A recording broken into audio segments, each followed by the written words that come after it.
ত্রয়োদশ জাতীয় সংসদের সংরক্ষিত নারী আসনের জন্য প্রার্থীর তালিকা চূড়ান্ত করেছে বাংলাদেশ জাতীয়তাবাদী দল।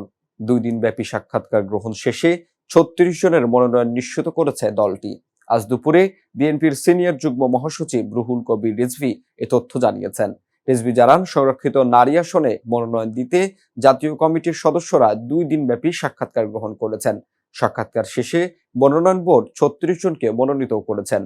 মনোনয়নপ্রাপ্তরা হলেন সেলিমা রহমান, শিরিন সুলতানা, রাশেদা বেগম হীরা, রেহানা আক্তার রানু, নেওয়াজ হালিমা আরলি, মোসাম্মদ ফরিদা ইয়াসমিন, বিলকিস ইসলাম, শাকিলা ফারজানা, হেলেন জেরিন খান, নীলুফার চৌধুরী মনি, নিপুণ রায় চৌধুরী, জেবা আমিন খান, মাহমুদা হাবিবা, সাবিবা সুলতানা, সানশিলা জেবরিন, সানজিদা ইসলাম তুলি, সুলতানা আহমেদ, ফাহমিদা হক, আন্না মিঞ্জ, সুবর্ণা শিকদার, শামীম আরা বেগম স্বপ্না, শাম্মী আক্তার, ফেরদৌসী আহমেদ, বিথিকা বিনতে হুসাইন, সুরাইয়া জেরিন, মনসুরা আক্তার, জহরত আদিব চৌধুরী, মমতাজ আলম, ফাহিমা নাসরিন, আরিফা সুলতানা, সানজিদা ইয়াসমিন, শওকত আর আক্তার, মাধবী মার্মা, সেলিনা সুলতানা, রেজেকা সুলতানা ও নাদিয়া পাঠান পাপ্পন।